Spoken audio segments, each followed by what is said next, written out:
या देवी सर्वभूतेषु माँ सिद्धिदात्री रूपेण संस्थिता। नमस्तस्यै नमस्तस्यै नमस्तस्यै नमो नमः। अर्थात हे माँ, सर्वत्र विराजमान और माँ सिद्धिदात्री के रूप में प्रसिद्ध अम्बे, आपको मेरा बारंबार प्रणाम है, या मैं आपको बारंबार प्रणाम करती हूँ। हे माँ, मुझे अपनी कृपा का पात्र बनाओ। माँ दुर्गा जी की 9वीं शक्ति का नाम है सिद्धिदात्री। ये सभी प्रकार की सिद्धियों को देने वाली माँ हैं। नवरात्रि पूजन के 9वें दिन इनकी उपासना की जाती है। इस दिन शास्त्रीय विधि विधान और पूर्ण निष्ठा के साथ साधना करने वाले साधक को सभी सिद्धियों की प्राप्ति हो जाती है।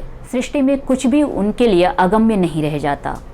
ब्रह्मांड पर पूर्ण विजय प्राप्त करने की सामर्थ्य उनमें आ जाती है। मार्कंडेय पुराण के अनुसार अणिमा, महिमा, गरिमा, लघिमा, प्राप्ति, प्राकम्य, इशित्व और वशित्व, ये 8 सिद्धियां होती हैं। ब्रह्म वैवर्त पुराण के श्री कृष्ण जन्म खंड में यह संख्या 18 बताई गई है। इनके नाम हैं अणिमा, लघिमा, प्राप्ति, प्राकम्य, महिमा, इशित्व, वाशित्व, सर्वकामावसायिता, सर्वज्ञत्व, दूरश्रवण, परकाय प्रवेशन, वाक् सिद्धि, कल्प वृक्षत्व, सृष्टि, संहार करण सामर्थ्य, अमृतत्व, सर्वन्यायकत्व, भावना और सिद्धि। माँ सिद्धिदात्री भक्तों और साधकों को ये सभी सिद्धियां प्रदान करने में समर्थ हैं। देवी पुराण के अनुसार भगवान शिव ने इनकी कृपा से ही इन सिद्धियों को प्राप्त किया था। इनके अनुकंपा से ही भगवान शिव का आधा शरीर देवी का हुआ था। इसी कारण वे लोक में अर्धनारीश्वर नाम से प्रसिद्ध हुए। माँ सिद्धिदात्री 4 भुजाओं वाली हैं। इनका वाहन सिंह है। ये कमल पुष्प पर भी आसीन होती हैं। इनकी दाहिनी तरफ के नीचे वाले हाथ में कमल पुष्प विराजमान रहता है।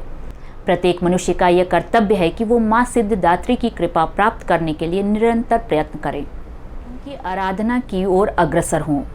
उनकी कृपा से अनंत दुख रूप संसार से निर्लिप्त रहकर सारे सुखों का भोग करता हुआ व्यक्ति मोक्ष को प्राप्त कर सकता है। 9 दुर्गा में माँ सिद्धिदात्री अंतिम है।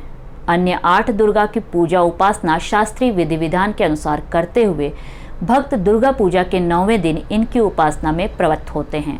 इन सिद्धिदात्री माँ की उपासना पूर्ण कर लेने के बाद भक्तों और साधकों की लौकिक परालौकिक सभी प्रकार की कामनाओं की पूर्ति हो जाती है। सिद्धिदात्री माँ के कृपा पात्र भक्त के अंदर कोई ऐसी कामना शेष बचती ही नहीं है कि जिसे वह पूर्ण करना चाहे। व्यक्ति सभी सांसारिक इच्छाओं, आवश्यकताओं और स्पृहाओं से ऊपर उठकर मानसिक रूप से माँ भगवती के दिव्य लोकों में विचरण करता हुआ, उनके कृपा रस पीयूष का निरंतर पान करता हुआ विषय भोग्य शून्य हो जाता है। माँ भगवती का परम सानिध्य ही उसका सर्वस्व हो जाता है। इस परम पद को पाने के बाद व्यक्ति को अन्य किसी भी वस्तु की आवश्यकता नहीं रह जाती। माँ के चरणों का यह सानिध्य प्राप्त करने के लिए हमें निरंतर नियम निष्ठ रहकर उनकी उपासना करनी चाहिए। माँ भगवती का स्मरण, ध्यान, पूजन हमें इस संसार की असारता का बोध कराते हुए वास्तविक परम शांतिदायक अमृत पद की ओर ले जाने वाला है। माँ सिद्धिदात्री की आराधना से जातक को अणिमा, लधिमा, प्राप्ति, प्राकम्य, महिमा, इशित्व, सर्व काम वसायिता, दूर श्रवण, पराक्रमा, प्रवेश, वाक सिद्ध, अमृतत्व, भावना सिद्धि आदि समस्त सिद्धियां 9 निधियों की प्राप्ति होती है। आज के युग में इतना कठिन तप तो कोई नहीं कर सकता, लेकिन अपनी शक्ति अनुसार जप तप पूजा अर्चना कर कुछ तो माँ की कृपा का पात्र बना ही जा सकता है।